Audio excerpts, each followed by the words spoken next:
Headphone ব্যবহার করুন আর ভিডিওটি না টেনে শেষ পর্যন্ত শুনুন।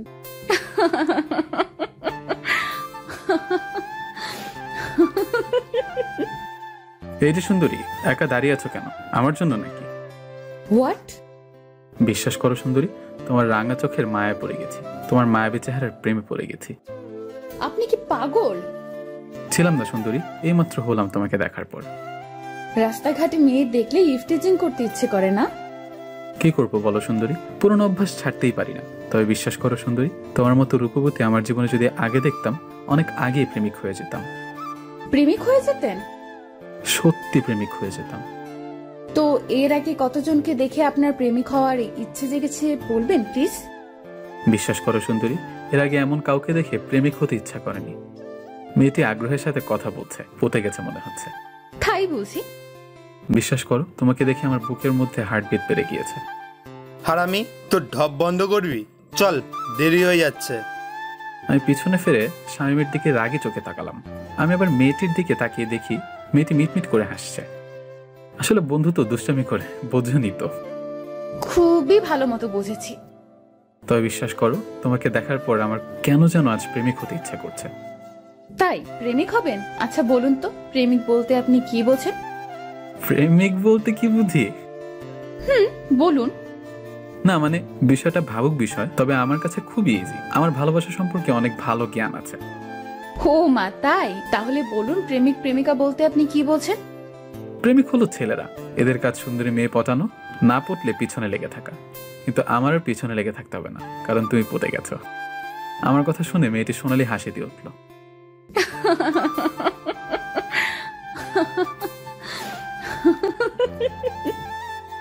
আহ, কি হলো কি হলো?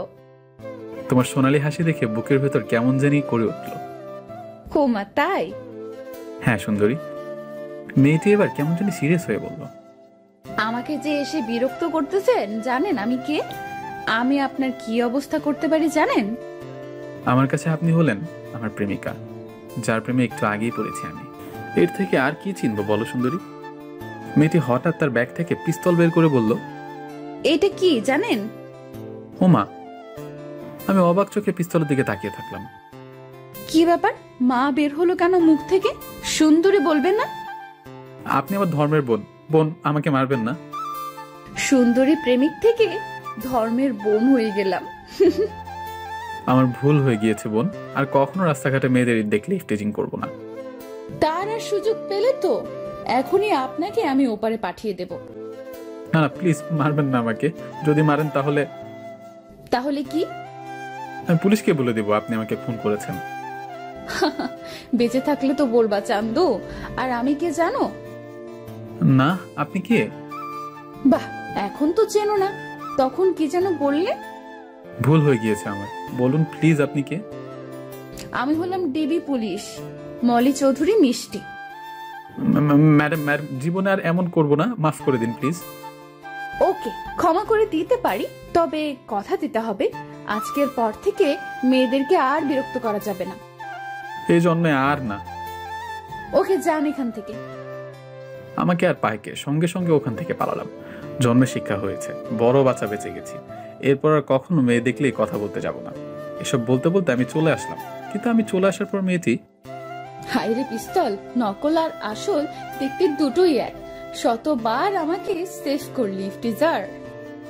মেয়েটি পিস্তলের দিকে তাকিয়ে এসব বলছিল, মানে পিস্তলটি নকল ছিল। পুরো বলদা হয়ে গেলাম। চাকরি ইন্টারভিউ দিতে বের হয়েছিলাম, রাস্তায় সুন্দরী মেয়েটিকে দেখে কথা বলতে গেলাম। কি হলো তারপর তো সবই দেখলেন। চাকরি চাকরি চাকরি, ভাইরে ভাই, বর্তমান বাংলাদেশে চাকরি খোঁজা মানে প্রশান্ত মহাসাগরে গহীন সোনা খোঁজার মতো। তাই আমি 2 বছর আগে মাস্টার্স পাস করে হাতে সার্টিফিকেট নিয়ে চাকরি খুঁজছি। কিছুদিন আগে একটি চাকরির পরীক্ষা দিয়ে ভাইবা পরীক্ষার জন্য ডাক পেয়েছি। এই নিয়ে কতবার যে ভাইবা পরীক্ষার জন্য ডাক পেয়েছি তা হিসাব করে শেষ করা যাবে না। মানে ভাই, সববারই ভাইবা পরীক্ষায় গিয়ে ফেল করে যাই। ওই একটাই কারণ, ওটি দাও আর চাকরি নাও। পুরো কপাল, ওটি নেই, তাই আমার কপালে চাকরিও নেই। কিন্তু নিরাশার মধ্যেও কিছু আশার আলো দেখার জন্য এখনো চাতক পাখির মতো চাকরি খুঁজে যাচ্ছি। রোজকার মতো আজও ভাইবা দিবার জন্য বের হলাম রুম থেকে। চাকরি হবে না জেনেও একটু আশার আলোর জন্য যাচ্ছি। বাড়ি আমার গ্রামে, ঢাকা এসেছি চাকরি খুঁজে। থাকি মামার বাসায়, মামার টাকাতেই চলছি ঢাকা শহরে। আমি একা চাকরি খুঁজছি না, সাথে বন্ধু শামীমও আছে। দুজনই মামার বাসায় থাকি। যাই হোক, আমি আর ইয়াসিন ভাইবা দেবার জন্য অফিসে গেলাম। প্রথমে ইয়াসিন গেল, তারপর আমি গেলাম। তারা বলল আপনারা যান, আমরা জানাবো। আমাদের বোঝা হয়ে গেল তারা জানাবে আমাদের মরার পর। আমরা অফিস থেকে বের হয়ে আসলাম। বন্ধু, চাকরি তো হবে না। তা শিওর হবে না। চল সিঙ্গারা পুরি খেয়ে বাসার দিকে যাই। চল। আমার ফোনে গ্রাম থেকে ফোন আসলো, মা কল দিয়েছে। শামীম তুই যা, আমি আসছি। ওকে। শামীম যাবার পর আমি কলটা ধরলাম। হ্যালো মা। হ্যালো বাবা, কেমন আছিস তুই? মা ভালো, তোমরা কেমন আছো? বাবা ভালো। মা খাবার খাইছো? বাবা খেয়েছিস তুই? মা খাইছি। তো বাবা তোর চাকরির কি হলো? না মা, হয় নাই। বাবা তোর বাবা আর পারছে না, তুই কিছু কর বাবা। চাকরি হবে না জেনেও একটু সান্ত্বনার জন্য মাকে বললাম, বাবা দেখবে খুব শীঘ্রই আমার চাকরি হবে। কিছু একটা কর বাবা, তোকে এত দূর অনেক কষ্ট করে তোর বাবা পড়িয়েছে, কিন্তু তোর বাবা আর পেরে ওঠে না বাবা। তুমি চিন্তা করো না মা। বাবা সাবধানে থাকিস, আজ রাখছি। আচ্ছা মা। মা ফোন রাখার পর কি করব বুঝতে পারছি না, কারণ মা চায় চাকরি, কিন্তু মা তো জানে না বর্তমানে টাকা ছাড়া চাকরি হয় না। মেধার কোনো দাম নেই বর্তমান যুগে। চাকরি আমাদের মতো গরিব ঘরের ছেলেদের জন্য না। যাই হোক, সবকিছু মনে চেপে রেখে শামীমের সাথে ফুটপাত দিয়ে হেঁটে হেঁটে বাসার দিকে যেতে লাগলাম। মনে একটাই চিন্তা, চাকরি করতে হবে, কিন্তু কোথায় পাবো চাকরি? চাকরি নামের বস্তুটা কি আমাদের মতো গরিব ঘরের ছেলেদের হাতে ধরা দিবে? যাই হোক, হাঁটতে আর ভালো লাগছিল না, তাই শামীমকে বললাম, বন্ধু এবার একটা রিক্সা ডাক দে, আর হাঁটতে ভালো লাগছে না। আচ্ছা। ইয়াসিন একটি রিক্সা নিল। দুজনে রিক্সা নিয়ে যাচ্ছিলাম, কিন্তু হঠাৎ খুব দ্রুত একটি প্রাইভেট কার আমাদের রিক্সাকে পাশ থেকে ধাক্কা মারে। আমাদের রিক্সাটা উল্টিয়ে যায়। প্রাইভেট কার ধাক্কা মেরে দ্রুত বের হয়ে যায়, আর আমাদের রিক্সা রাস্তায় উল্টে পড়ে যায়। আমাদের তেমন কোনো ক্ষতি হয়নি, এই হাত পা চলে গেছে, কিন্তু আমার বাম হাতে একটু ক্ষত হয়ে ব্লাড পড়ছিল তখন, তাই হাসপাতালে যেতে হলো। হাসপাতালে আমরা ইমার্জেন্সিতে গেলাম, একটি ব্যান্ডেজ করলেই হবে। আমাদেরকে বসতে বললো। তারপর দুজন নার্স আসলো, কিন্তু নার্সগুলোকে দেখে আমরা দুজনই হা করে তাকিয়ে আছি। নার্সের দুজনের মধ্যে একজন সকালের মেয়েটি ছিল, মানে ডিবি পুলিশ। ওই মেয়েটি আমাকে এসে বলল, দেখি কোথায় কাটছে আপনার। আমি তো রাগী চোখে মেয়ের দিকে তাকিয়ে আছি। কি ধাপ্পা বাজছে বাবা, আমাকে পুরো পাগল সাজিয়ে দিয়েছে। তারপর যখন মেয়েটি আমার দিকে তাকালো, আপনি? ডিবি পুলিশ ম্যাডাম, আমি। মেয়েটির সাথে অন্য নার্সটি বলল, কে রে তোরে ডিপি পুলিশ বলে কেন? চুপ থাক, তোকে সব পরে বলবো। এই বলে মেয়েটি কেটে পড়ছিল। তখন আমি বললাম, এই যে কোথায় যাচ্ছেন ব্যান্ডেজ না করে? এই তো করছি। তারপর মেয়েটি আমার সামনে এসে আমার বাম হাত দেখতে লাগলো। আমি চুপ করেছিলাম। মেয়েটি যথেষ্ট সুন্দরী, তার সৌন্দর্যে মুগ্ধ হয়ে তাকে দেখছি।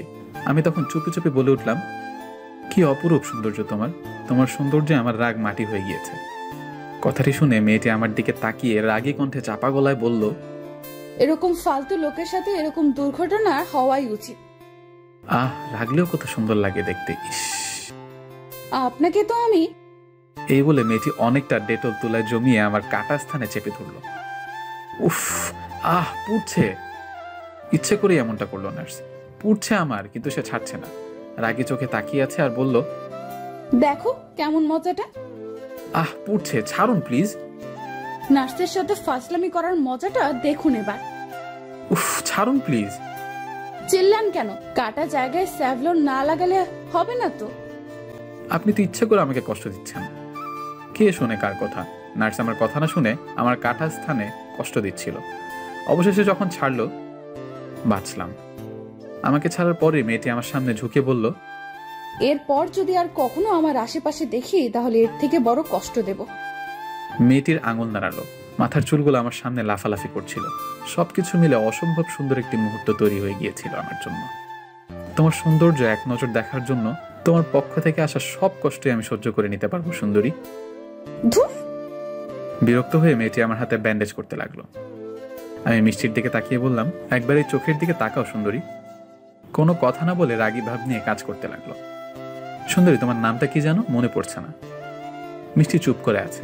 আমি বললাম, ও হ্যাঁ মনে পড়েছে, মিষ্টি চৌধুরী। চুপ করবেন আপনি? ওকে চুপ। তারপর মিষ্টি মেয়েটি রাগী ভাব নিয়ে আমার হাতে ব্যান্ডেজ করলো। ব্যান্ডেজ করা শেষে চলে যাচ্ছিল। তখন আমি বললাম, আয় সুন্দরী শুনুন। কি আবার? না মানে কখন কিভাবে ওষুধ খাবো আর ব্যান্ডেজটা কবে খুলবো এগুলো জানার জন্য যদি তোমার নাম্বারটা দিতে। ও হ্যালো, আপনার হাত ভাঙেনি আর অনেক বড় ক্ষতি হয়নি যে ওষুধ খেতে হবে, মানে নাম্বার নিবার ধান্দা নাকি? তাহলে কবে ব্যান্ডেজ খুলতে আপনার কাছে আসবো সেটি তো বলবেন। এই দেখুন, বেশি বাড়াবাড়ি করতেছেন কিন্তু। এই ব্যান্ডেজের জন্য আবার আসবেন মানে? আরে তা না, আমার মা বলেছে কোনো কিছুকে ছোট করে দেখা উচিত না। আপনি আসলেই বেয়াদব। এই বলে মিষ্টি রাগী ভাব নিয়ে চলে যাচ্ছিল। আমি বললাম, আমি কিন্তু আসবো ব্যান্ডেজ খোলার জন্য। এই বলে আমি হাসতে লাগলাম। তোর কি সব জায়গায় লুচ্চামি করতে হবে? বন্ধু, জীবনে অনেক লুচ্চামি করেছি, কিন্তু এই নার্সকে দেখার পর থেকে খুব ভালোবাসতে ইচ্ছা করছে রে। হারামি, তোকে আবার সামনে পেলে পিটাবো। ভাই, নার্সের নরম হাতে উফ কি যে শান্তি লাগবে। দুজনে হেসে উঠলাম। আমরা হাসপাতাল থেকে বের হয়ে আসলাম। তারপর সোজা মামার বাসায় আসলাম। দুপুরে বাসায় এসে রুমে ঢুকলাম। কিরে, চাকরির কি খবর? জানি না মামা, ভাইবা তো দিয়ে আসলাম, চাকরি হবে নাকি জানি না। দ্রুত কিছু একটা কর ভাগ্নে।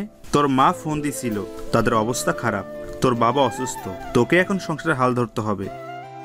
মামা। মন খারাপ করিস না মামা, জানিস চাকরি এত সহজ বিষয় না, চিন্তা করিস না, কোনো না কোনো ব্যবস্থা করে দিবে। মামা।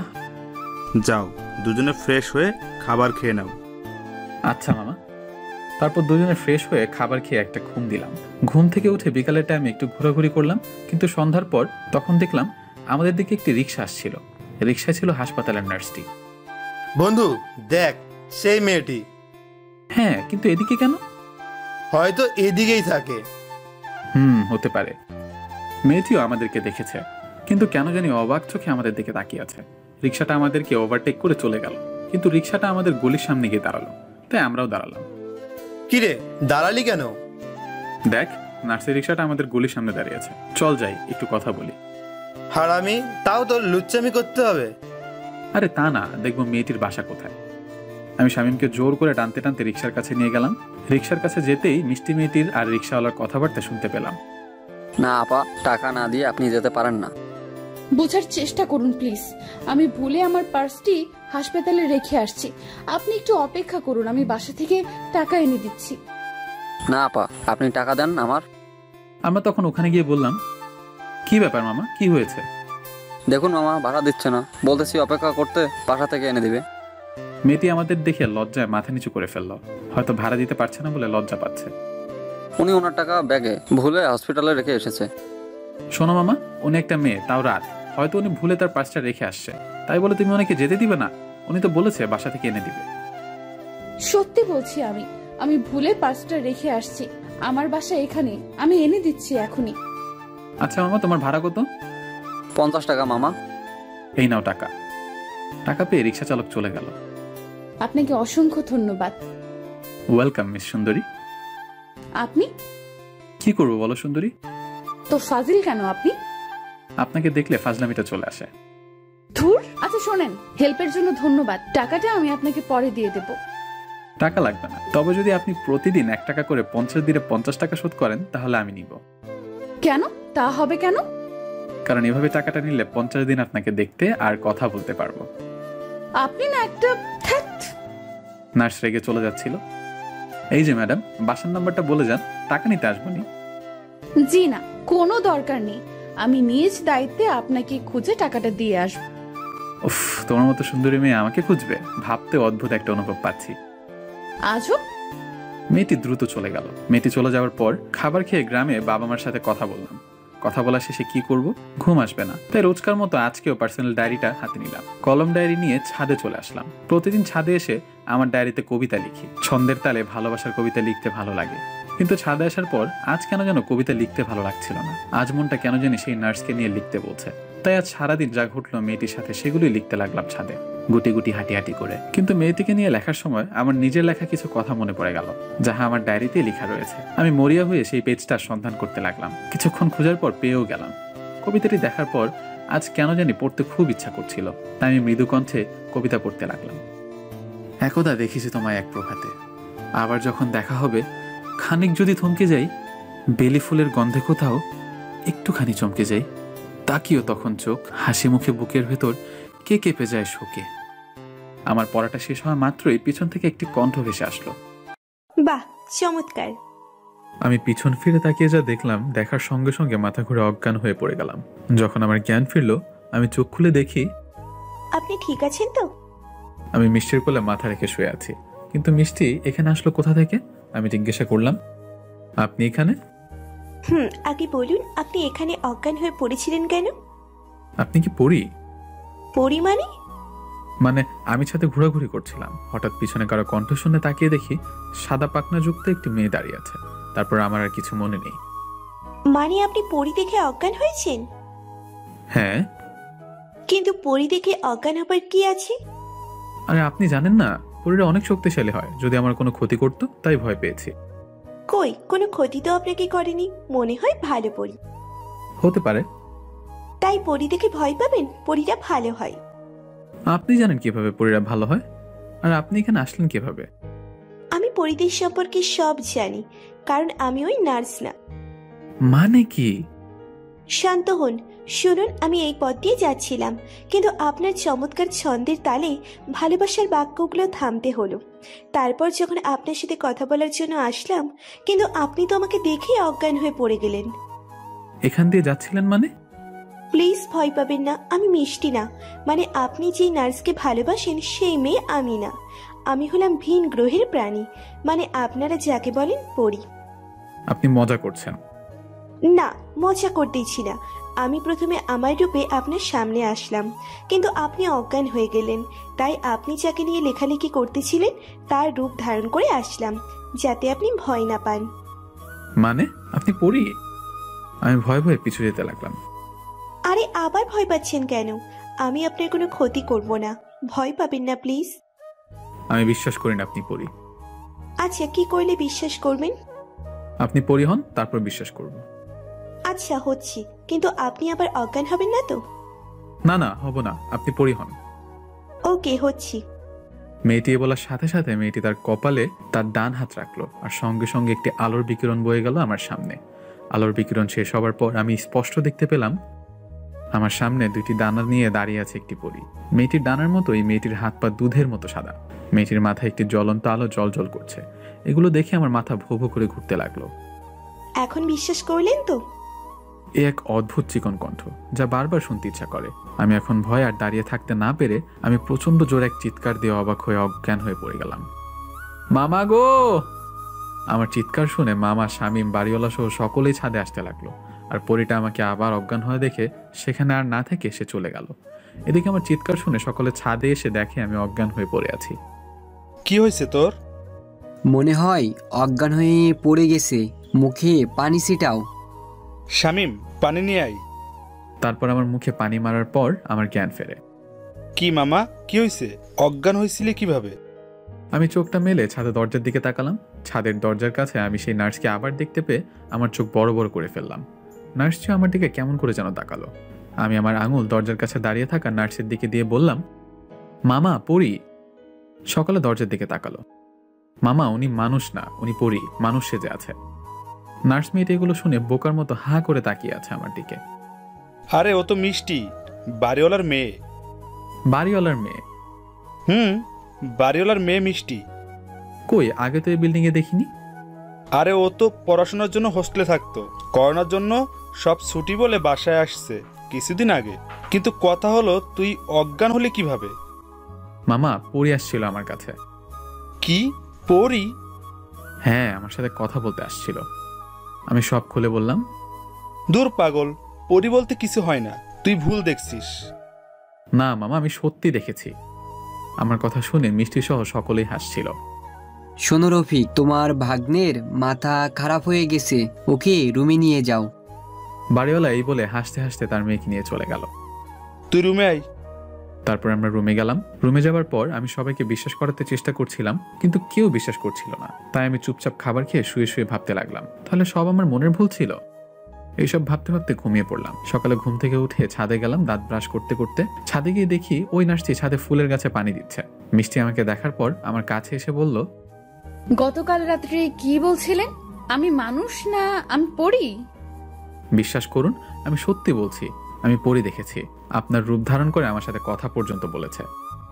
সত্যি বলতে কি জানেন, আমি শুধু জানতাম আপনি শয়তান একটি ছেলে, কিন্তু আপনার মাথায় যে সমস্যা আছে আজ জানলাম। আমার কথা বিশ্বাস করুন, আমি সত্যি বলছি। আপনি একটা কাজ করুন, পাবনায় ভর্তি হন, ওখানে অনেক পরী আছে। এই বলে হাসতে হাসতে চলে গেল। আমি ওখানেই দাঁড়িয়ে থাকলাম, কাউকে বিশ্বাস করাতে পারছি না। রুমে এসে শামীমকে সব খুলে বললাম, কিন্তু হারামিও কিছু বিশ্বাস করছে না। যাই হোক, এসব ভাবতে ভাবতে সারাদিন কেটে গেল রুমের মধ্যে। কিন্তু বিকেলে যখন রুমে শুয়ে আছি, তখন আমার ফোনটা বেজে উঠল।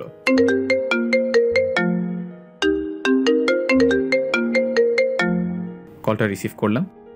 হ্যালো, আসসালামু আলাইকুম। ওয়ালাইকুম আসসালাম। আপনি কি মিস্টার শুভ বলতেছেন? জি, আপনি কে? আমি মুসাফির। আপনি যে অফিসে গত পরশু ভাইবা দিয়ে আসলেন, সেই অফিসের কর্মকর্তা। তার মানে কি আমার চাকরিটা হয়ে গেল? জি স্যার, বলুন। আপনার চাকরিটা হয়ে গিয়েছে, আপনাকে অভিনন্দন। আমি খুশিতে দিশেহারা হয়ে, স্যার সত্যি বলছেন স্যার? জি সত্যি। আপনি আগামী শনিবার অফিসে চলে আসবেন। আর কি স্যার? আরে বোঝেন না কি বলতে চাচ্ছি? কথাটি শুনে নিমিষে আমার খুশি মাটিতে মিশে গেল। এমনটা কয়জনের সাথে হয়েছে? গল্পপ্রেমিকরা আমাদেরকে জানাতে ভুলবেন না। জি, বুঝে গিয়েছি।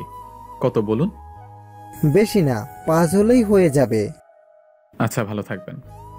আমি এই বলে কলটা কেটে দিলাম। শালার চাকরির কিছু না বলি, আর ইন্টারভিউই দেব না, চাকরিও করব না। গ্রামে গিয়ে কৃষি কাজ করব। বর্তমানে মেধার কোনো দাম নেই, সব টাকার উপর চলে। সন্ধ্যা প্রায় লেগে গেছে। হাসির আলোর দেখার সাথে সাথে দুঃখের অন্ধকারে সব বিলীন হয়ে গেল। আর মনটা খারাপ ছিল, তাই সন্ধ্যায় চোখ বন্ধ করতেই কখন ঘুমিয়ে পড়েছি জানি না। খাবারের জন্য মামা ডাকেনি, কাল ভয় পেয়েছি বলে। এক ঘুমে রাত 10টা বেজে গিয়েছে, আমার ঘুম ভাঙেনি। কিন্তু আমার ঘুমের মধ্যে আমি দেখতে পেলাম আমার কাছে কালকে সেই পরীটা এসেছে। আমার সামনে এসে হাঁপিয়ে হাঁপিয়ে পরীটা বলছে, শুভ ওঠো, দ্রুত ওঠো। আমি চোখ খোলার চেষ্টা করলাম, কিন্তু পারলাম না। আমার মুখ দিয়ে কথাও বের হচ্ছিল না। এদিকে আমার স্বপ্নে আমাকে পরীটা ডেকে যাচ্ছিল। যখন আমি উঠছিলাম না, তখন পরীটা আমার শরীরে স্পর্শ করাতে আমি ঘুম থেকে উঠে সোজা বসে পড়ি। আর চোখ খুলে সামনে তাকিয়ে দেখি কালকের সেই পরী। আমি স্বপ্ন ভেবে চোখে আঙুল দিয়ে ডলছিলাম। স্বপ্ন না শুভ, এটা সত্যি। চলো আমার সাথে, দ্রুত চলো। পরীটার কণ্ঠ শুনে আমার পাশে শুয়ে থাকা শামীমকে ডাকতে যাব, তখন পরীটা বলে উঠল, তুমি ছাড়া আমাকে কেউ দেখতে পারবে না। আর আমি তোমার কাছে এসেছি কারণ তোমার ভালোবাসা মিষ্টিকে কিছু বকাটে ছেলেরা প্রাইভেট কারে তুলে নিয়ে যাচ্ছে। মানে? আমি সত্যি বলছি, মিষ্টি হাসপাতাল থেকে আজ একটু দেরিতে বের হয়েছে, আর তাই রাস্তায় কিছু বকাটে ছেলেরা ওকে তুলে নিয়ে গেছে। আপনি মিথ্যা বলছেন আমাকে আপনার সাথে নেবার জন্য। কি প্রমাণ আছে আপনি সত্যি বলছেন? জানি বিশ্বাস করবে না, তাহলে এই দেখো। এই বলে পরীটা তার অলৌকিক শক্তি ব্যবহার করে আমার সামনে দেখাতে লাগলো। আমি দেখলাম নার্সকে কিছু ছেলে গাড়ির মধ্যে জোর করে আটকে রেখেছে, মিষ্টির মুখ ওড়না দিয়ে বাঁধা। আমি তো তোমাকে সেটাই বোঝানোর চেষ্টা করতেছি সেই কখন থেকে। প্লিজ আমাকে ওর কাছে নিয়ে চলেন। আসো। তারপর পরী তার অলৌকিক শক্তি ব্যবহার করে সেখানে নিয়ে গেল। তুমি কিছু একটা করো। যদি আমি কিছু করতে পারতাম তাহলে কি তোমাকে ডাকতাম না? মানে? মানে মানব জাতির উপর আমাদের শক্তি ব্যবহার করা বারণ। যদি করি তাহলে? পরীটা থেমে গেল। তাহলে কি? যদি আমি আমার শক্তি তোমাদের উপর ব্যবহার করি তাহলে আমি সঙ্গে সঙ্গে আমার সব শক্তি হারিয়ে ফেলবো। আমি তোমাদের মতো সাধারণ মানুষ হয়ে যাব। কিন্তু এখন কিভাবে গাড়ি থামাবো? দেখো, ওরা গাড়ির মধ্যে মিষ্টির সাথে নোংরামি করার চেষ্টা করছে। আমি শুধু গাড়িটা থামিয়ে দিতে পারি, এর বেশি কিচ্ছু করতে পারবো না। বাকিটা তোমাকে করতে হবে। তাহলে দ্রুত গাড়িটা থামো প্লিজ, আর আমার হাতে একটি মোটা লাঠি এনে দাও। আচ্ছা। তারপর পরীটা আমাকে একটি লাঠি দিল আর তার শক্তি ব্যবহার করে গাড়িটা থামিয়ে দিল। গাড়ি একা একাই বন্ধ হয়ে গেল আর আমাকে গাড়ির সামনে নিয়ে দাঁড় করালো। গাড়িটা বন্ধ হলে গাড়ির মধ্যে থাকা 4টি লোক গাড়ির সামনে আমাকে দেখে তারা মিষ্টিকে গাড়ির মধ্যে রেখে গাড়ি থেকে বের হলো। আমার হাতে লাঠি দেখে তারা খালি হাতে বের হলো না, তাই আমি তাদের সুযোগ দেবার আগে আমি দ্রুত একজনকে মাথায় বাড়ি দিয়ে মাটিতে শুইয়ে দিলাম। তারপর ওপাশ থেকে বাকি দুজন আসার আগেই এই পাশে থাকা আরেকজনকে মাথায় বাড়ি দিয়ে শুইয়ে দিলাম। আর এইদিকে ওই দুজনের মধ্যে একজন পিছন থেকে এসে সোজা আমার মাথায় বাড়ি দিল। সঙ্গে সঙ্গে আমার মাথা ফেটে রক্ত পড়তে লাগলো, কিন্তু আমি মাটিতে পড়ে না গিয়ে শরীরের সর্বশক্তি দিয়ে লোকটির মাথায় বাড়ি দিয়ে মাথা ফাটিয়ে দিলাম। আর আরেকজন তখন এই সুযোগে আমার বাম হাতে একটি বাড়ি দিল। বাড়ি দেওয়ার সাথে সাথে লোকটির হাতের লাঠি ভেঙে 2 ভাগ হয়ে গেল। বাড়ি দেওয়ার পর আমি আমার বাম হাতে কোনো বল পাচ্ছিলাম না, হয়তো বাম হাত ভেঙে গিয়েছে। আমি আমার পাটা ব্যবহার করে শেষ লোকটির মিডলে লাথি দিলাম আর ডান হাতের লাঠিটা দিয়ে মাথায় বাড়ি দিলাম কয়েকটা। সবগুলো মাটিতে গড়াগড়ি খাচ্ছে আর আমি মাতালের মতো এদিক থেকে ওদিক যাচ্ছি।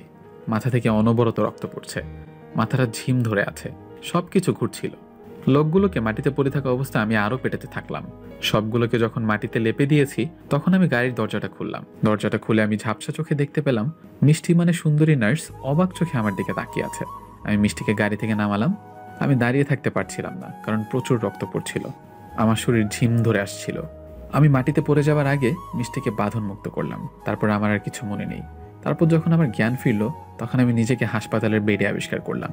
আমার পাশে বসেছিল সেই নার্স মানে মিষ্টি। আপনি? আমার মাথায় ব্যান্ডেজ, হাতে ব্যান্ডেজ, বাম হাত কেসে। আপনার জ্ঞান ফিরেছে? আমি আস্তে করে বললাম, হ্যাঁ। আমার জ্ঞান ফেরার কথা শুনে মামা, ইয়াসিন, মিষ্টির বাবা মা ভিতরে আসলো। মামা কেমন লাগতেছে এখন? মামা ভালো। বাবা, তুমি আমার মেয়েকে অনেক বড় বিপদ থেকে বাঁচিয়েছো। তোমাকে যে কি বলে ধন্যবাদ দিব আমি জানি না। আঙ্কেল, এটি আমার কর্তব্য ছিল।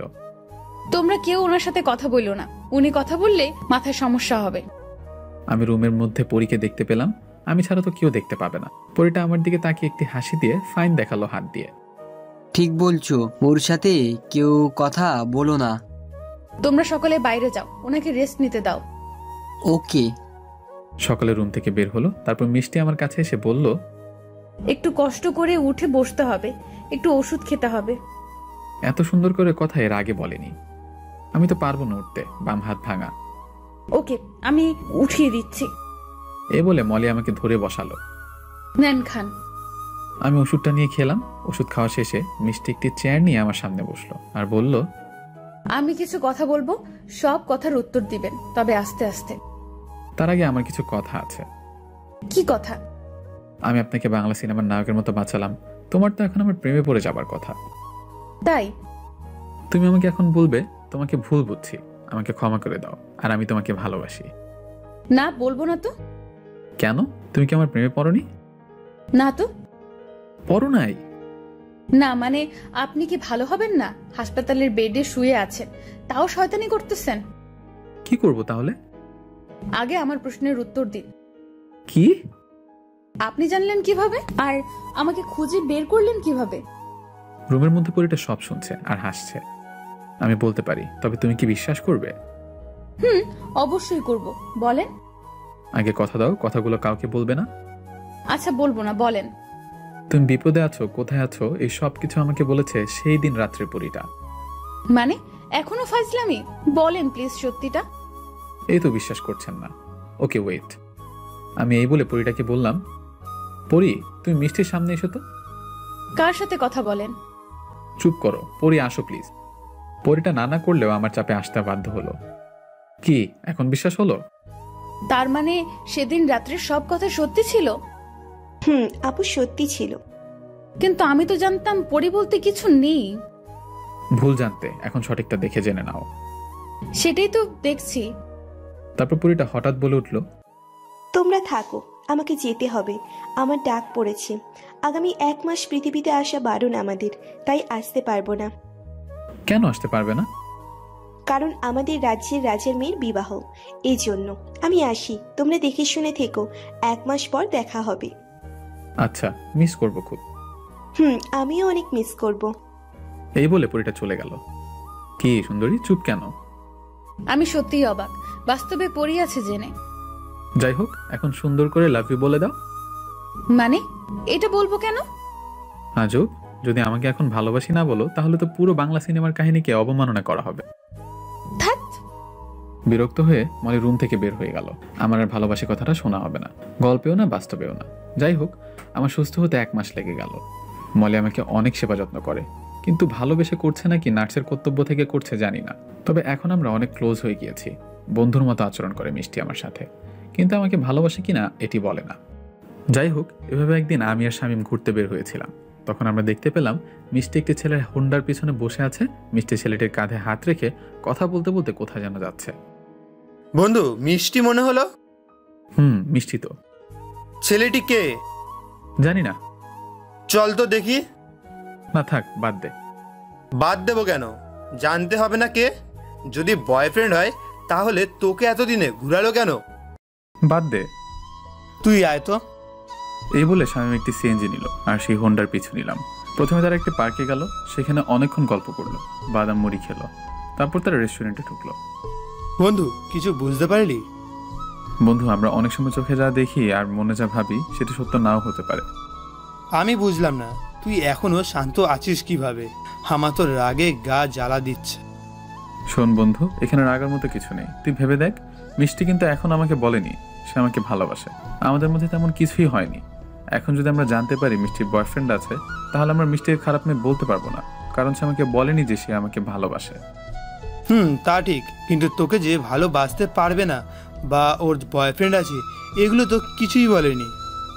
আচ্ছা বাদ দে তো, আমার বুকের ভেতর কেমন যেন করছিল, খুব কষ্ট হচ্ছিল মিষ্টিকে অন্য ছেলের সাথে দেখে। চল আমরা কথা বলি ওদের কাছে গিয়ে। পাগল হয়েছিস তুই? চল বাসায় চল। আমি এই বলে শামীমকে নিয়ে বাসায় চলে আসলাম। বাসায় আসার পর আমি ছাদে গিয়ে দাঁড়িয়েছিলাম মন খারাপ করে। পরীকে আজ অনেক মিস করছিলাম। যদি পরীটা থাকতো ওর কাছে মনের কথাগুলো শেয়ার করতে পারতাম। এসব যখন ভাবছি তখন নিচে দেখলাম সেই ছেলেটি হোন্ডাই করে মিষ্টিকে বাসার সামনে নামিয়ে দিল। মিষ্টির হাতে ফুলের তোড়া ছিল। আমি চুপটি করে চাপা কষ্ট বুকে চেপে রেখে আকাশের দিকে তাকিয়েছিলাম। কিন্তু এদিকে মিষ্টি তাদের রুমে যাওয়ার আগে আমাদের রুমে কলিং বেল বাজালো। দরজা এসে শামীম খুলল। শামীম মিষ্টির হাতে ফুলের তোড়া দেখলো। কি খবর শামীম, কেমন আছো? ভালো। কি ব্যাপার, মন খারাপ নাকি? না, তেমন কিছু না। তো তোমার বন্ধু কোথায়? আমাকে খুঁজতে দেখে ইচ্ছা করে মিথ্যা বলল।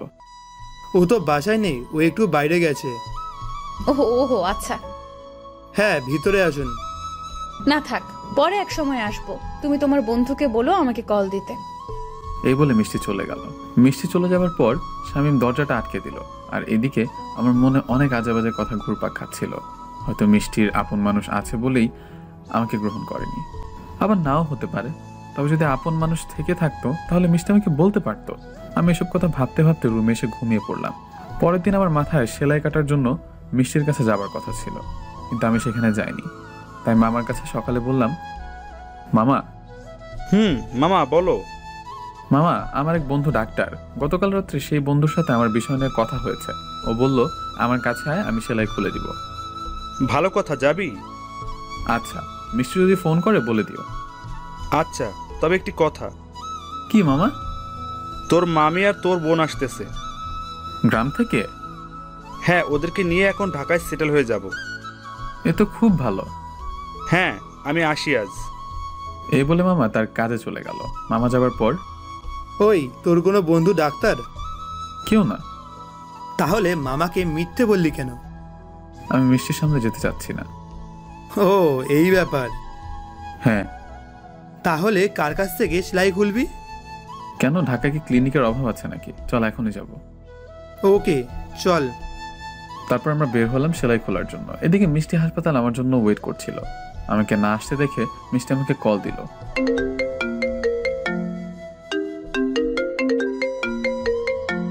আমি কল এসে দেখে ফোনটা বন্ধ করে দেই। তারপর অনেকক্ষণ মিষ্টি আমাকে ফোন দিতে ট্রাই করলো, কিন্তু না পেয়ে মিষ্টি মামাকে কল দিল।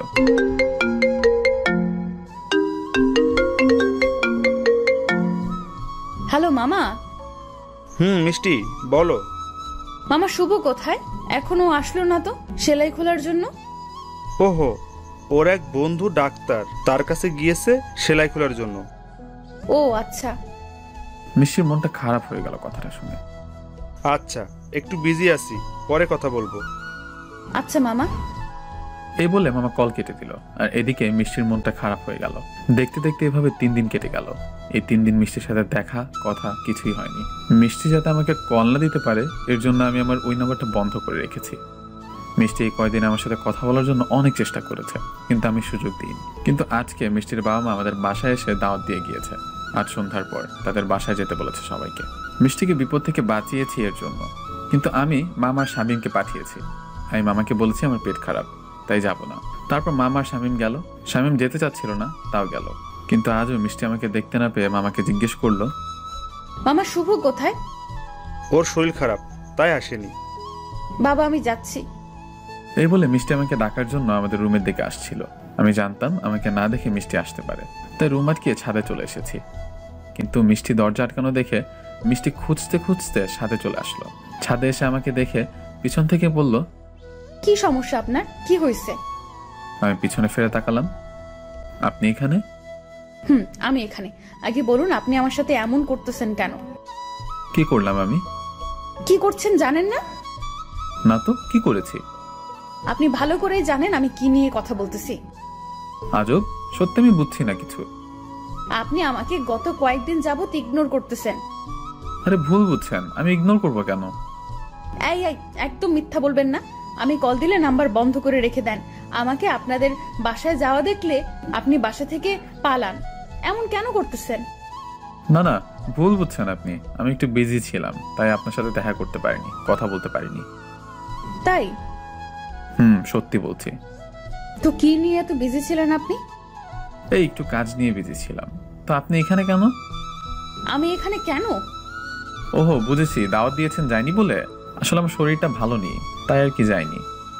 আপনি যে মিথ্যাও বলেন জানতাম না। সত্যি আমার শরীর খারাপ, মিথ্যা বলছি না। চুপ করুন, আপনার শরীর খারাপ কিনা দেখতেই পারতেছি।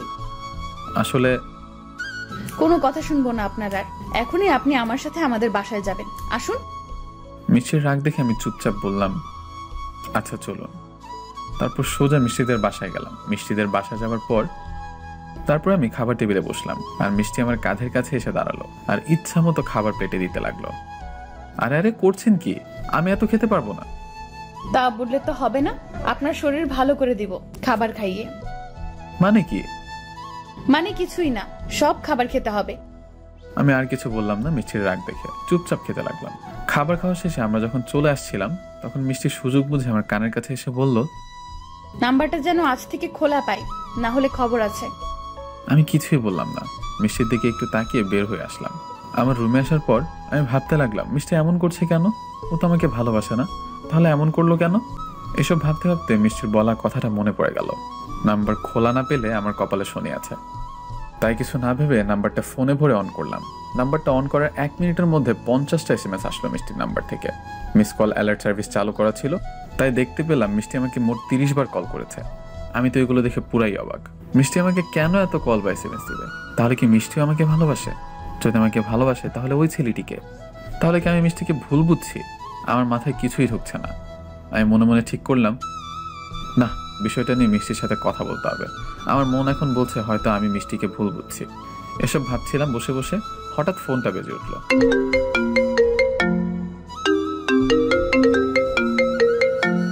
দেখলাম মিষ্টির নাম্বার থেকে কল এসেছে।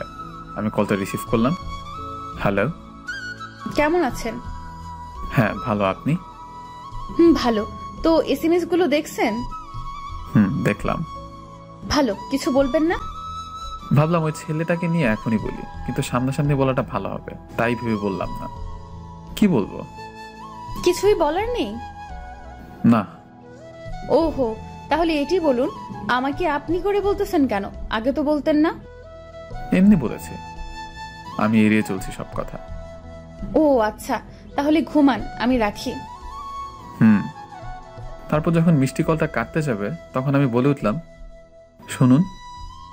বলুন। কালকে বিকেলে দেখা করতে পারবেন বাইরে? কিছু কথা বলার ছিল। মিষ্টি অনেক আগ্রহ নিয়ে বলল, অবশ্যই। কোথায় কখন দেখা করবেন বলেন? তারপর আমি সময় ও জায়গা বলে কলটা কেটে দিলাম। কাল বিকেলে মিষ্টির সাথে দেখা করব, কিন্তু সকালে আমি ঘুম থেকে উঠে ছাদে চলে গেলাম হাঁটাহাঁটি করতে। শীতের সকাল 8টা বাজে। হাঁটাহাঁটি করতে করতে আমার নিচের দিকে চোখ গেল। নিচে দেখি সেদিনকার সেই ছেলেটি বাড়ির সামনে হোন্ডা নিয়ে দাঁড়িয়ে আছে। আমি ভাবতে লাগলাম, ছেলেটা এখানে কেন? ঠিক তখনই দেখলাম মিষ্টি বাসা থেকে সেজে গুজে বের হলো, আর ছেলেটার হোন্ডায় বসে কোথায় যেন গেল। এটি দেখার পর আমার মনটা সঙ্গে সঙ্গে খারাপ হয়ে গেল। মিষ্টির সাথে দেখা করার ইচ্ছাটাও মরে গেল। তাই মন খারাপ করে সারাদিন রুমে শুয়েছিলাম। কিন্তু দুপুরে বাসায় মামি আর মামাতো বোন আসলো। মামাতো বোনের নাম সুমি, আর আমি সবসময় আমার সাথে দুষ্টামি করে। আমাকে কিভাবে প্যারায় ফেলবে সেই চিন্তায় থাকে। তাই বাসায় এসেই আমাকে খুঁজতে খুঁজতে আমার রুমে চলে আসলো। ভাইয়া ভাইয়া, আমি চলে আসছি। সুমি ক্লাস 10-এ পড়ে, অনেক ফাজিল। আমার কপাল পুড়েছে। তা তো পূর্বেই। শোন, বেশি কিছু বলবো না, বিকালে ঘুরতে নিয়ে যেতে হবে। এখন ট্রাভেল করে আসছি, ক্লান্ত অনেক, এখন বিশ্রাম নিব, বিকালে ঘুরতে যাব, ঠিক আছে? অনেক ঘন পেঁচাল পারে সুমি, জেনে রাখুন। ওকে নিয়ে যাব? আমি হ্যাঁ বলে দিলাম। না বললে আমাকে কি কি বিপদে ফেলবে কে জানে। এই তো গুড বয়, আমার সোনা ভাই। এই বলে হারামিটা একটি চুন্নি মার্কে হাসি দিয়ে চলে গেল। তারপর আর কি, বিকালে সুমিকে নিয়ে বের হলাম। আর এদিকে মিষ্টি হাসপাতাল থেকে বের হয়ে আমাকে কল দিয়েই যাচ্ছে। আমি ফোন ধরছিলাম না, পাশে সুমি ছিল বলে। যখন ফোনে মিষ্টি আমাকে পেল না, তখন সে রিক্সা করে বাসার দিকে আসছিল। কিন্তু রাস্তায় মিষ্টি আমাকে আর সুমিকে রিক্সায় দেখে অবাক চোখে তাকিয়ে আছে। মামা মামা রিক্সা ঘুরান, আর ওই রিক্সাটাকে ফলো করেন। মিষ্টি সঙ্গে সঙ্গে রিক্সা চালককে রিক্সা ঘুরাতে বলল। তারপর রিক্সা চালক রিক্সা ঘুরিয়ে আমার পিছু আসতে লাগলো। আর সুমিতা আমার সাথে দুষ্টুমি করছিল। এগুলো দেখে মিষ্টি রেগে আগুন হয়ে গেল, তাই বারবার কল দিচ্ছিল। আমি ধরছিলাম না। অবশেষে যখন আমরা একটি পার্কে গেলাম, পার্কে সুমি আর আমি ঘোরাঘুরি করছিলাম, তখন হঠাৎ মিষ্টি আমাদের সামনে চলে আসলো। আমি মিষ্টিকে দেখে হা করে তাকিয়ে আছি। এই আপনার বিকেলে দেখা করা? না মানে হয়েছে কি? চুপ, কোনো কথা বলবেন না। এই মেয়েটাকে? সুমি বুঝতে পারলো আমাদের মধ্যে কি সম্পর্ক, তাই সুমি আমাকে পচানোর জন্য বলল, সোনা, মেয়েটা কে গো? সুমি হঠাৎ আমার বাম হাত জড়িয়ে ধরে ঢং করে কথাটি বলল। এটি দেখে মিষ্টি আরো রেগে গেল। আমি কে? ওই আপনি বলবেন মেয়েটি কে? আমি কিছু বলার আগেই সুমি বলে উঠল, সোনা, বলে দাও তো, আমি তোমার গার্লফ্রেন্ড। আমি তো আজ শেষ। হোয়াট? গার্লফ্রেন্ড মানে? হ্যাঁ, আমি ওর গার্লফ্রেন্ড। কি গো, তুমি চুপ কেন? কিছু বলো। কি বলবে? বলার মতো কিছু আছে নাকি? যাই হোক, আপনার যে গার্লফ্রেন্ড আছে আমি জানতাম না। আমিও জানতাম না। কি জানতেন না? কিছু না।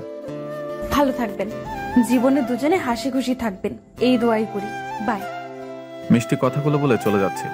তখন সুমি পিছন থেকে মিষ্টিকে ডাকতে যাবে, তখন আমি সুমিকে আটকালাম। কি ভাইয়া, আটকাচ্ছ কেন? চলে যাচ্ছে তো। যেতে দে। যেতে দেবো মানে? মেয়েটি যে তোমাকে ভুল বুঝছে, ভুলটা ভাঙাতে হবে না? না, আমি চাই ও আমাকে ভুল বুঝে দূরে চলে যাক।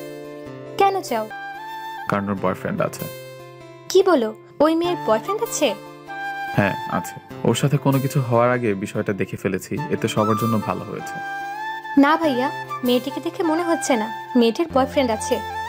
তুই ছোট মানুষ, তুই কিছু বুঝবি না, চল বাসায় চল। এই বলে সুমিকে নিয়ে বাসায় চলে আসলাম।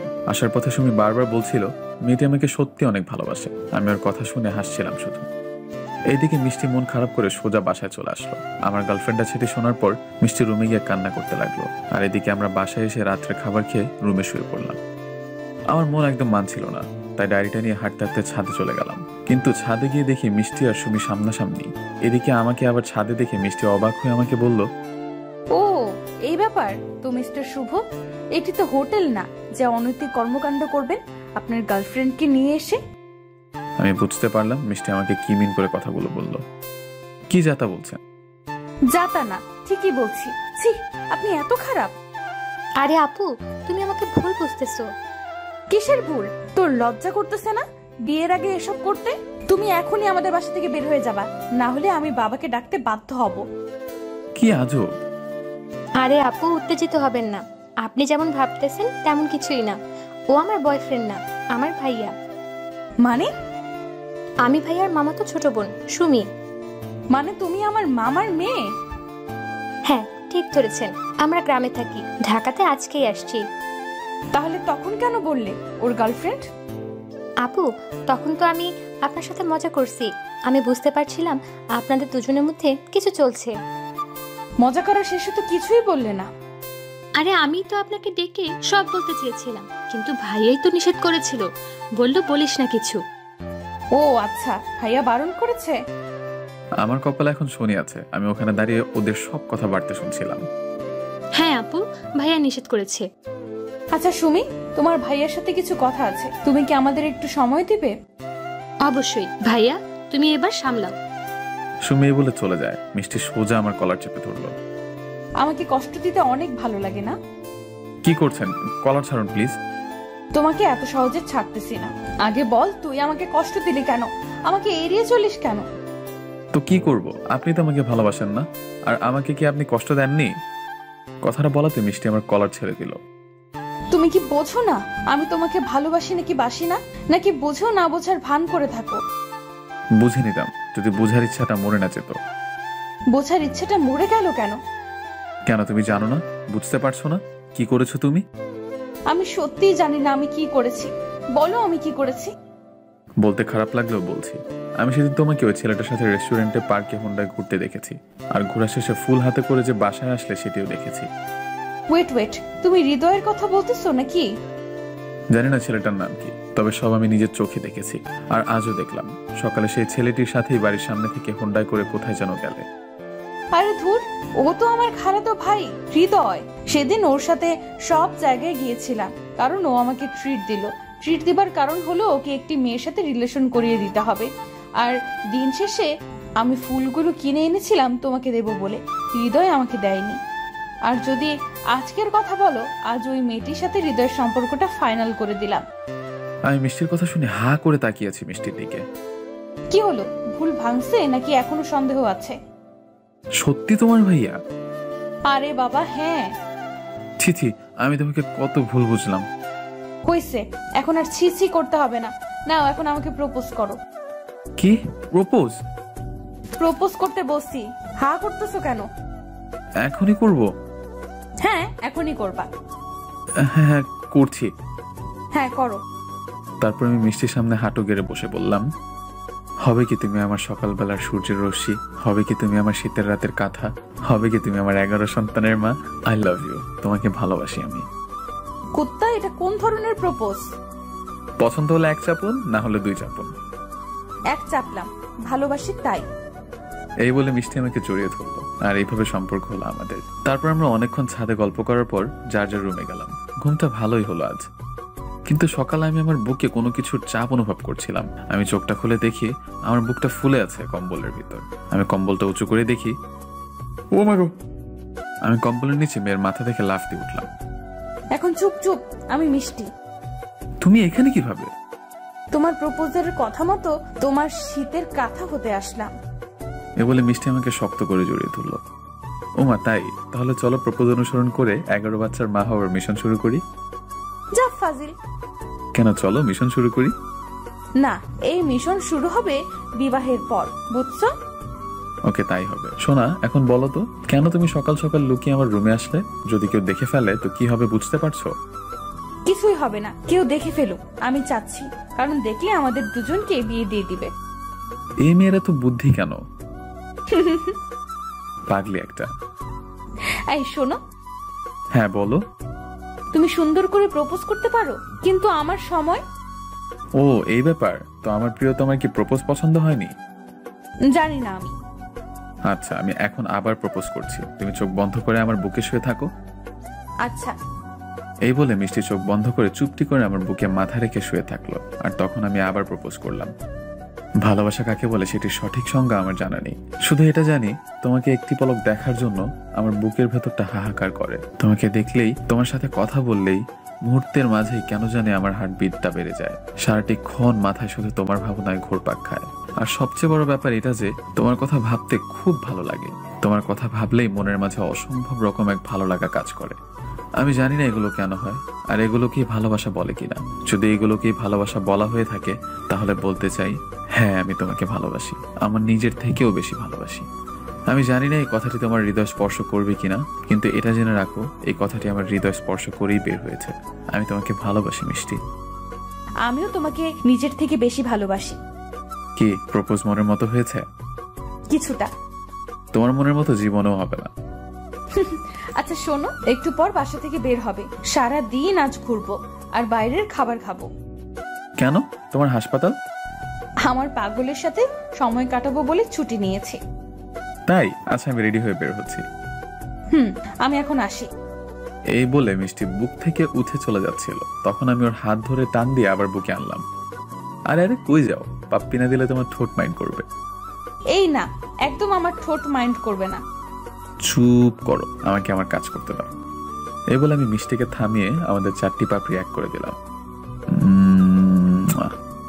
কিছুক্ষণ পর মিষ্টি নিজেকে আমার হাত থেকে ছাড়িয়ে, থাক ফাজিল। আমি হাসতে হাসতে শুয়ে পড়লাম আর মনে মনে বললাম, দিনটা আজ অনেক সুন্দর যাবে। কিন্তু এদিকে মিষ্টি চলে যাওয়ার সঙ্গে সঙ্গে খাটের নিচ থেকে একটা শব্দ আসলো। কে চুমাচুমি রে? কে? আমি লাফ দিয়ে খাট থেকে নামলাম। শালা বিয়ের আগে এসব কি শুরু করেছিস? আমার কথা একটু তো ভাব। এমনিতেই আমি সিঙ্গেল, তারপরে যদি তোমাদের এই চুমাচুমি দেখি বুকটা ফেটে যায়। হারামি, তুই নিচে গেলি কখন? আমি তো ওয়াশরুমে ছিলাম, এসে দেখি তোমরা মুভি শুরু করে দিয়েছো, তাই বাধ্য হয়ে নিচে যেতে হয়েছে। আমি শামীমের কথা শুনে হেসে দিলাম, তারপর শামীমের সাথে একটু হাসাহাসি করলাম।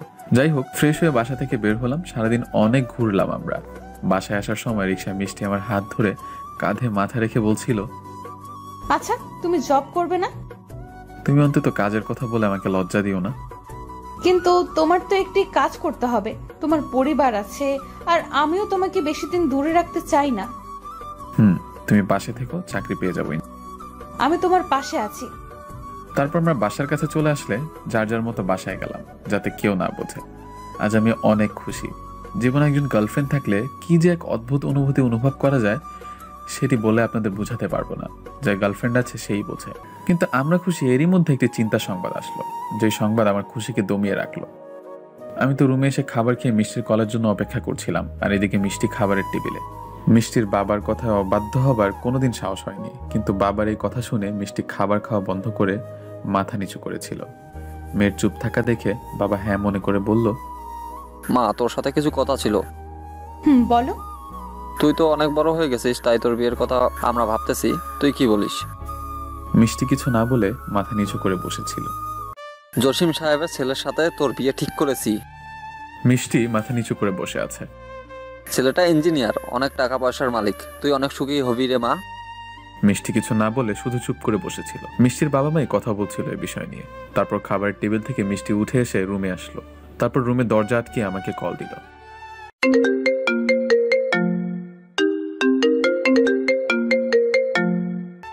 হ্যালো পাগলি, বলো। আমি অপাশ থেকে শুধু মিষ্টির কান্নার শব্দ পেলাম।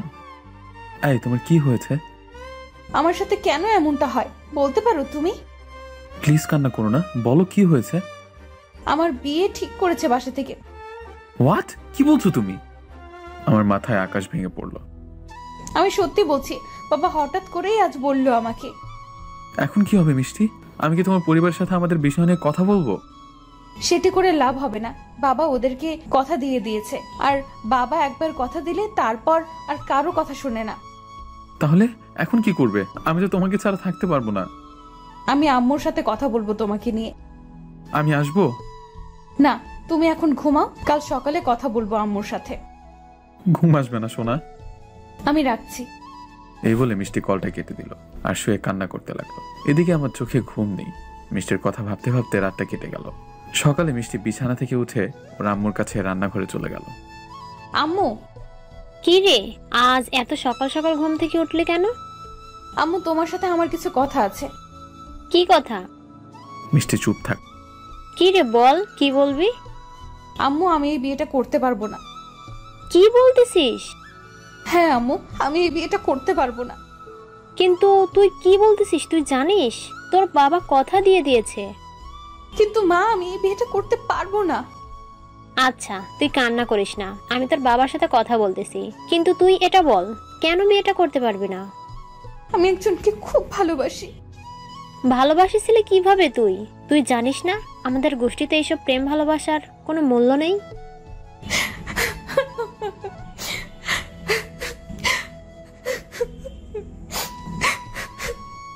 মিষ্টি কিছু না বলে কান্না করতে লাগলো। আমি তোর বাবাকে বলতেছি, দেখি উনি কি বলে। মিষ্টির মা এই বলে মিষ্টির বাবার কাছে গেল, সবকিছু তাকে বলল। মিষ্টির বাবা সবটা শোনার পর মিষ্টি, ওই মিষ্টি, রাগী কণ্ঠে চিৎকার দিয়ে মিষ্টিকে ডাকলো। মিষ্টি বাবার রাগী কণ্ঠ শুনে ভয়ে ভয়ে বাবার রুমের দিকে যেতে লাগলো। রুমে যাবার পর, তোর মা যা বললো সব ঠিক সত্য? মিষ্টি কান্না জড়িত কণ্ঠে শুধু তার মাথা নাড়ল। তোর সাহস হলো কিভাবে ওই পাপ কাজ করার? মিষ্টি আবারও কান্না জড়িত কণ্ঠে শুধু তার মাথাই নাড়ল। ছেলেটাকে? মিষ্টি মাথা নিচু করে থাকা অবস্থায় বলল, শুভ। হোয়াট? শুভ? হ্যাঁ আব্বু। কি দেখে ভালোবাসলি বেকার ছেলে? আর ছেলেটাকে ভালো ভেবেছিলাম, কিন্তু তলে তলে এত দূর। ওদের তো আমি এই বাড়ি থেকে বের করে দেব, তোর সাথে বিয়ে দেওয়া তো দূরের কথা। মিষ্টি তখন বুঝতে পারলো বাবা রেগে গিয়ে আমাদেরকে বাসা থেকে বের করে দিবে, তাই কথা ঘুরিয়ে ফেললো। বাবা, আমি শুভকে ভালোবাসি। ও আমাকে ভালোবাসি কিনা জানি না, আমি ওকে কিছুই বলিনি। মিষ্টির কথা শুনে মিষ্টির বাবার রাগ কিছুটা কমলো। ও আচ্ছা, তাহলে শুনে রাখো, ছেলেটাকে ভালোবাসো এটা বলো নাই, আর বলার দরকার নেই আমি যার সাথে বিয়ে ঠিক করেছি তাকে বিয়ে করবা, এটাই আমার শেষ কথা। মিষ্টি জানে তার বাবা মানবে না আমাকে, তাই সে কান্না করতে করতে সেখান থেকে বের হয়ে গেল। মিষ্টি তার রুমে গিয়ে দরজা বন্ধ করে কান্না করতে করতে আমাকে কল দিল।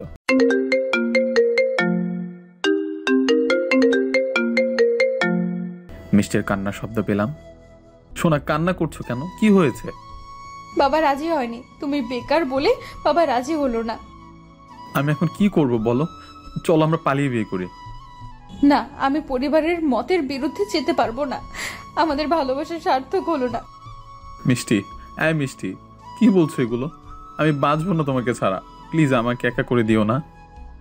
পাগলামি করো না, আমাকে খারাপ ভেবে ভুলে যেও শোনা। দেখবে আমার থেকে ভালো মেয়ে তোমার জীবনে আসবে। আমার তোমাকেই লাগবে, প্লিজ আমার সাথে থাকো, খুব যত্ন করে রাখবো তোমায়। আমার শেষ একটা রিকোয়েস্ট, তুমি আমাদের ভালোবাসার কথা নিয়ে প্লিজ বাবার কাছে এসো না। প্লিজ যেও না আমাকে একা রেখে। আমি তোমাকে অনেক ভালোবাসি, বাঁচবো না আমি তোমাকে ছাড়া। আমি রাখছি, আমাকে ক্ষমা করে দিও, ভালো থেকো। পৃথিবীতে এরকম হাজারো ভালোবাসা হেরে যায়, চাকরি, বাস্তবতা, পরিবারের দোহাইয়ের কাছে। আমি আবার কল দিলাম। এইবার ওপাশ থেকে বলে উঠলো, আপনার কাঙ্ক্ষিত নাম্বারে সংযোগ দেওয়া সম্ভব হচ্ছে না। আমি বারবার কল দিচ্ছিলাম, কিন্তু বারবার একই কথা আসছিল। আমি ফেসবুক, ইমো, মেসেঞ্জারে ট্রাই করতে গেলাম, কিন্তু এক এক করে সেখানেও আমাকে ব্লক করে দিল মিষ্টি।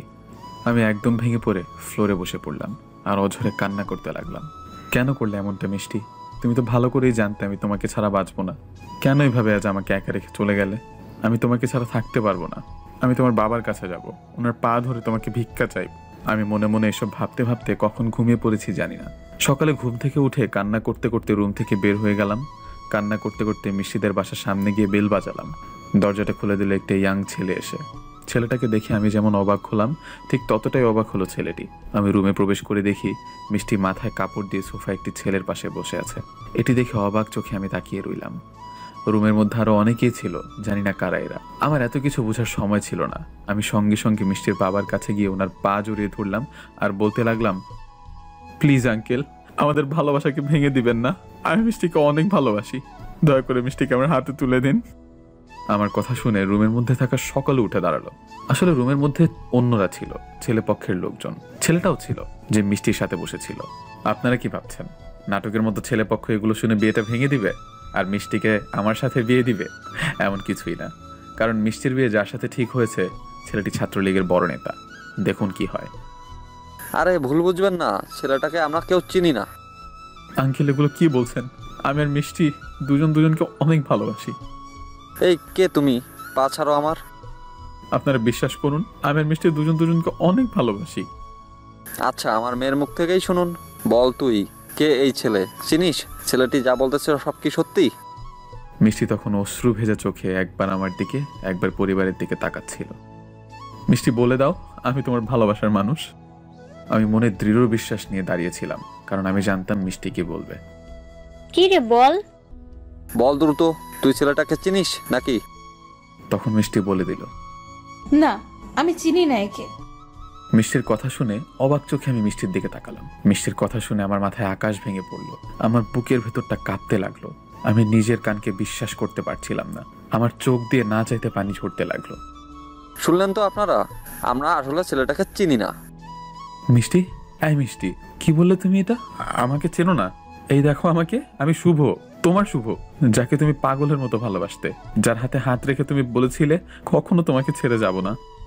আমি বলতে বলতে হাঁটু গেড়ে ফ্লোরে বসে পড়লাম। তখন মিষ্টির হবু হাজবেন্ড আমার কলার ধরে উঠিয়ে বলল, আঙ্কেল, এরা সমাজের বসবাসকারী খারাপ মানুষ, যারা অন্যের ভালো দেখতে পারে না, তাই বিয়ে ভাঙতে চলে এসেছে। হ্যাঁ বাবা, তুমি ঠিক বলেছো। এই প্রিয়তমা, তুমি বলে দাও না এদেরকে আমি খারাপ না, আমি তোমার পাগল। মিষ্টি তোকে কি বললো রে? তোকে তো আমরা বলবো, ওকে নিয়ে চল। তারা এসে আমাকে অপরাধীর মতো ধরে রাখলো। আঙ্কেল, আপনি চিন্তা করবেন না, এই ছেলে কখনো আমার আর মিষ্টির বিয়ে আটকাতে পারবে না। আর আমি কালকে বিবাহ করতে চাই মিষ্টিকে। আচ্ছা বাবা, তাই হবে। ওকে, ছেলেটাকে আমরা পুলিশের হাতে তুলে দিবানি। আজ আসে। ছেলেটি এই বলে আমাকে টানতে টানতে রুম থেকে বের করে নিয়ে যাচ্ছিল। তখন আমি মিষ্টির দিকে তাকিয়ে বলতে লাগলাম, প্রিয়তমা, আমি তোমাকে তো অনেক ভালোবেসেছিলাম, তাহলে কেন এভাবে বেমানি করতে পারলে আমার সাথে? তোমাকে ভালোবাসি, ভালোবাসবো, বেসে যাব। ছেলেগুলো আমাকে টানতে টানতে গাড়িতে উঠালো। আমাকে এভাবে নিতে দেখে মামা মামি শামীম ছুটে আসলো। এইভাবে ওকে কোথায় নিয়ে যাচ্ছেন? পুলিশের কাছে, সেখান থেকে নিয়ে আসেন। ওই চল। তারপর তারা আমাকে গাড়ি করে নিয়ে চলে আসলো, কিন্তু কিছু দূর আসার পর তারা আমার চোখে কালো কাপড় বেঁধে দিল। আমাকে কোথায় যেন নিয়ে আসলো, খুবই নিশ্চুপ জায়গা। তবে আমি বুঝতে পারলাম এটি পুলিশ স্টেশন না। তারা আমাকে গাড়ি থেকে নামিয়ে কোথায় যেন নিয়ে একটি চেয়ারে বেঁধে রাখলো আর বলল, তোর জীবনে এটাই শেষ দিন, থাক এখানে এভাবে, রাতে দেখা হবে। ভারী কণ্ঠে কেউ কথাগুলো বলে আমার মুখে কাপড় বেঁধে দিল, যাতে আমি শব্দ করতে না পারি। আমি মনে মনে হাসতে হাসতে বললাম, তোমরা আমাকে কি মারবে বলো? আমি তো মরেই গিয়েছি, ভেঙে চুরমার হয়ে গিয়েছে আমার জীবন, বেঁচে থাকার ইচ্ছাটাও মরে গিয়েছে ওই কথাটি শুনে। আমি চিনি না, আমি চিনি না। আমি বসে বসে কান্নার সাগরে ভেসে গেলাম। কান্না করতে করতে আমার পুরো শরীরটা ভেসে গিয়েছে। প্রচন্ড পানির পিপাসা লেগেছে আমার। আমি বোবার মতো মুখে কাপড় বাঁধা অবস্থায় আওয়াজ করতে লাগলাম, একটু পানি পাবার আশায়, কিন্তু শব্দে কারো কানে গেল না। আমি সেখানে পানি থেকে ওঠা টাঙায় থাকা মাছের মতো ছটফট করতে লাগলাম। আর এইদিকে মামা মামি শামীম অ্যাডভোকেটের সাথে পুলিশের কাছে গেল আমাকে আনার জন্য, কিন্তু সেখানে আমাকে পেল না। দুঃখিত, এই নামের আর এই চেহারার কোনো ছেলে আমাদের এখানে আসে না। কি বলছেন? তাহলে ছেলেগুলো আমার ভাগ্নেকে কোথায় নিয়ে গেল? ছেলেগুলো কারা? চিনি না। তাহলে কেমনে কি? কিন্তু এই ছেলে আমাদের এখানে আসে নাই। তাহলে হয়তো অপহরণকারী অপহরণ করেছে। আপনি প্লিজ কোনো পদক্ষেপ নিন। ওকে, তবে বলুন কোথা থেকে তুলে নিয়েছে? আমাদের বাসার সামনে থেকে। আচ্ছা, আপনারা যান, আমরা খোঁজ লাগাচ্ছি। ছেলেটার ছবি রেখে যান। তারপর মামা মামি শামীম বের হয়ে আসলো, কিন্তু মামা পুলিশের ওপর বিশ্বাস না রেখে আমাকে খুঁজতে বের হলো। আর এদিকে মিষ্টি তার রুমে গিয়ে দরজা বন্ধ করে বিছানায় শুয়ে অঝরে কান্না করছে, কারণ সে তার পরিবারের সম্মান রক্ষা করার জন্য আজ তার ভালোবাসাকে অবিশ্বাস করেছে। কিন্তু মিষ্টি চিন্তাও করতে পারছে না কি হবে আমার সাথে। মামা মামি শামীম আমাকে পাগলের মতো খুঁজতে লাগলো। যাই হোক, সারাটা দিন আমি ওরকম ভাবেই বেঁধেছিলাম চেয়ারে। আমার হাতে বেঁধে রাখা স্থান কেটে রক্ত পড়ছে, পিপাসায় আমি কথা বলতে পারছি না। আর এদিকে সন্ধ্যার আজানের পর মিষ্টির হবু হাজবেন্ড সহ বেশ কিছু ছেলে রুমে ঢুকলো। ওই কেউ ওর বাথরুম খুলে দেয়। মিষ্টির হবু হাজবেন্ডের নাম মিলন। মিলনের কথা মতো একটি ছেলে এসে আমার মুখের বাঁধন খুলে দিল। আমি সঙ্গে সঙ্গে বলে উঠলাম, পানি পানি, কেউ আমাকে পানি দেন প্লিজ। এর দিকে পানি পিপাসা লাগছে? ভাই। কিন্তু বাছা, তোমার তো পানি মিলবে না, তোমাকে ধীরে ধীরে মেরে ফেলবো সোনা। দয়া করে একটু পানি দিন আমাকে। আমার কথা কানে না নিয়ে মিলন একটি ধারালো ছুরি নিয়ে আমার দিকে এগিয়ে আসলো। তোর কত বড় সাহস আমার হবু বউয়ের দিকে চোখ দিস? আমাকে মারবেন না প্লিজ। আমি এই কথা বলার সঙ্গে সঙ্গে ছুরিটা আমার পেটের মধ্যে সম্পূর্ণটা ঢুকিয়ে দিল। মামা গো, প্লিজ কেউ সাহায্য করুন, অনেক রক্ত পড়তেছে। মিষ্টির হবু হাজবেন্ড ছুরি নিয়ে আমার পেটের মধ্যে ঢুকিয়ে দিল। মা গো বলে আমি এক চিৎকার দিয়ে উঠলাম। শালা, আমার হবু বউয়ের সাথে প্রেম করবি? এবার ওপারে যে আফসোস করিস। আমি চোখে ঝাপসা দেখতে লাগলাম। চারপাশের সবকিছু আমার সামনে খোলা হতে লাগলো। আমি আর চিৎকার করতে পারছিলাম না। ভাই, এটাকে এখন বাইরে ফেলে দিয়ে আসি, এমনিতেই মারা যাবে, ভুঁড়ি বের হয়ে গেছে।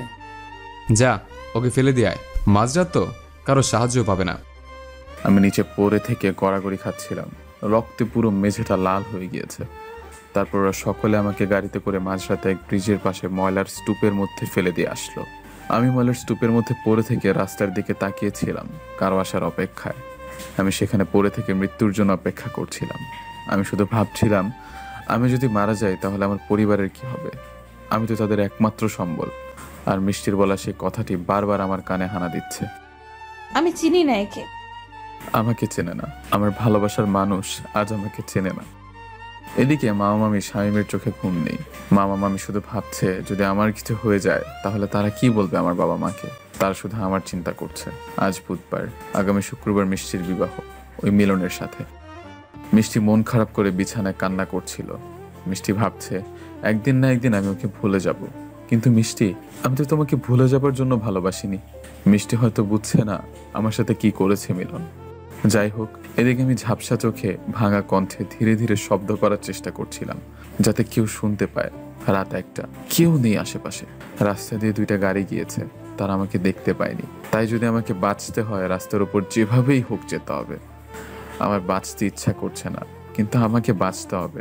আমার বাবা মার জন্য, কারণ তারা আমাকে এইভাবে এতটা বড় করেছে, তাদেরকে যাতে একটু সুখের মুখ দেখাতে পারি। আমাকে তো সহজে মরা যাবে না, তাই আমি শুয়ে থাকা অবস্থায় হেঁচড়ে হেঁচড়ে রাস্তার পাশে গেলাম।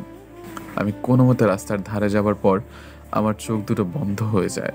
এর কিছুক্ষণ পর রাস্তা দিয়ে একটি প্রাইভেট কার আসছিল।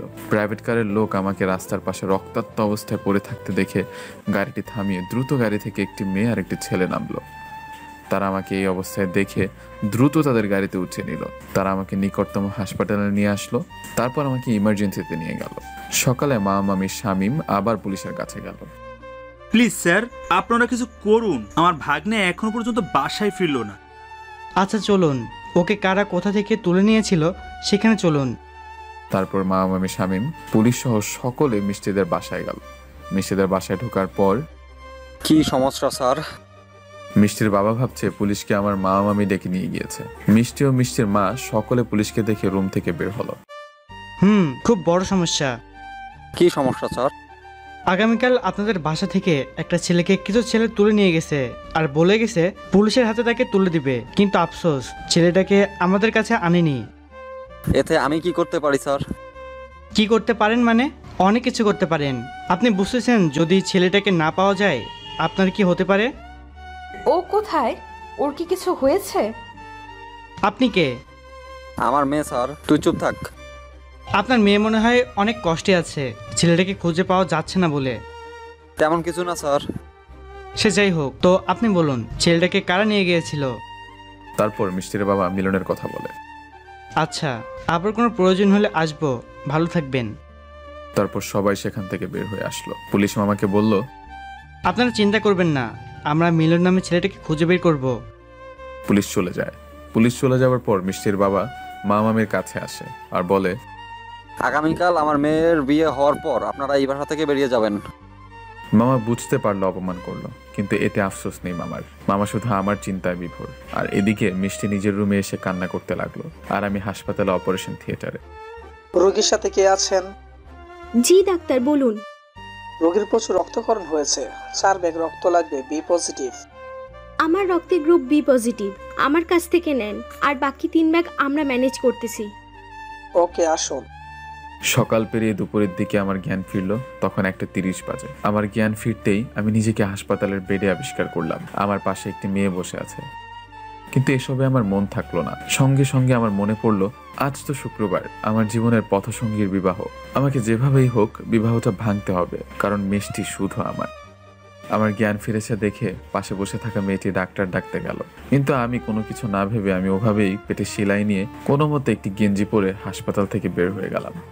আমি হাঁটছিলাম, মনে হচ্ছিল আমার পেটে সেলাই করার স্থান দিয়ে পেট থেকে সবকিছু বের হয়ে যাবে, কিন্তু আমার হাতে সময় নেই। যেভাবেই হোক আমাকে মিষ্টির বিবাহ ভাঙতে হবে। আমি একটি সিএনজিতে উঠলাম সোজা মিষ্টিদের বাসার সামনে যাওয়ার জন্য। আর এদিকে হাসপাতালে আমাকে না দেখতে পেয়ে ডাক্তারের মেয়েটি আমাকে খুঁজতে লাগলো। আর এদিকে মামামি শামীম আবারও পুলিশকে নিয়ে মিষ্টিদের বাসায় আসছিল। মামারা আসার আগেই আমি মিষ্টিদের বাসায় চলে এলাম। গেট দিয়ে বাসার ভিতর যাবার পরই দেখতে পেলাম আমার ভালোবাসা বউ সেজে অন্য কারো সামনে বসে আছে। দৃশ্যটা দেখে বুক ফেটে কান্না চলে আসলো, চোখ দিয়ে অঝরে পানি পড়তে লাগলো। যাকে নিয়ে স্বপ্নের রাজ্যে রানী বানিয়েছি, যাকে নিয়ে বউয়ের স্বপ্ন রাঙিয়েছি, আজ সে আমার সামনে অন্য কারো পাশে বসে আছে বউ সেজে। আসলে কি পৃথিবীতে ভালোবাসা গরিবের জন্য না? আমার পেটে সেলাই করা স্থান থেকে রক্ত পড়ছিল, কারণ সিএনজিতে আসার সময় অনেক ঝাঁকি লেগেছে। রক্তে আমার প্যান্ট লাল হয়ে গিয়েছে। এদিকে বিবাহ পড়াচ্ছেন কাজী। ছেলে হয়তো কবুল বলে দিয়েছে, তাই সবাই মিষ্টিকে কবুল বলার জন্য জোর করছিল। তখন আমি ওদের কিছুটা সামনে গিয়ে বললাম, প্রিয়তমা। আমি অশ্রু ভেজা চোখে মিষ্টিকে ডাক দিলাম সেই নামটি ধরে, যেই নামে শুধু মিষ্টিকে আমি রাখি। আমার কণ্ঠ শুনে বিদ্যুতের বেগে মিষ্টি আমার দিকে তাকালো। আমাকে দেখার সঙ্গে সঙ্গে সেখান থেকে উঠে আমার কাছে আসছিল, কিন্তু মিষ্টির বাবা মিষ্টির হাত ধরে আটকিয়ে দিল।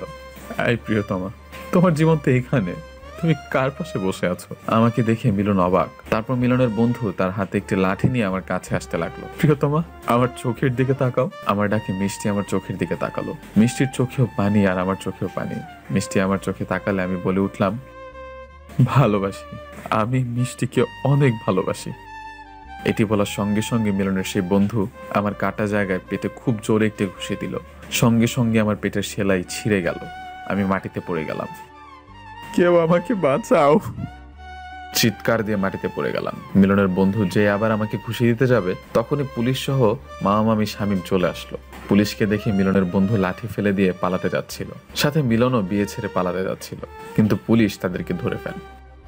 আমার পেট থেকে এভাবে রক্ত পড়তে দেখে মিষ্টি ঝাড়ে দিয়ে তার হাত ছুটিয়ে কান্না করতে করতে আমার সামনে আসছিল দৌড়ে। আমি মিষ্টিকে আসতে দেখে নিচে পড়ে থেকে অশ্রু ভেজা চোখে তাকিয়ে দেখতে লাগলাম। মিষ্টি আমার কাছে এসে আমার মাথা তার কোলে নিয়ে কান্না করতে করতে বলল, এই তোমার কি হয়েছে? কিছু সময়ের জন্য আমি আমার সব যন্ত্রণা ভুলে গেলাম। মিষ্টিকে আমার পাশে দেখে এক ভালো লাগা কাজ করতে লাগলো। যাক, তাও তো এই ভালো লাগাটা নিয়ে মরতে পারবো। প্লিজ কেউ সাহায্য করুন, অনেক রক্ত পড়তেছে। আমি আমার রক্ত মাখা হাতে মিষ্টিকে স্পর্শ করলাম। আমি মিষ্টির চোখের দিকে তাকিয়ে আছি আর বললাম, মিষ্টি, আমি শুভ, চিনতে পেরেছো? তোমার ভালোবাসা, যার ভালোবাসা পাবার জন্য কত পাগলামি করেছো, আমি তোমার শুভ, চিনতে পেরেছো প্রিয়তমা? মিষ্টি কিছু না বলে কান্না করতে করতে আমার মাথা জড়িয়ে ধরে বলল, আমাকে ক্ষমা করে দাও, আমি অনেক বড় ভুল করে ফেলেছি। হাই প্রিয়তমা, কান্না করো না প্লিজ। তুমি কান্না করলে আমি মরেও শান্তি পাবো না। তুমি আমাকে চিনেছো, এখন আমি শান্তিতে মরতে পারবো। প্লিজ এসব বলো না, আপনারা কেউ প্লিজ সাহায্য করুন।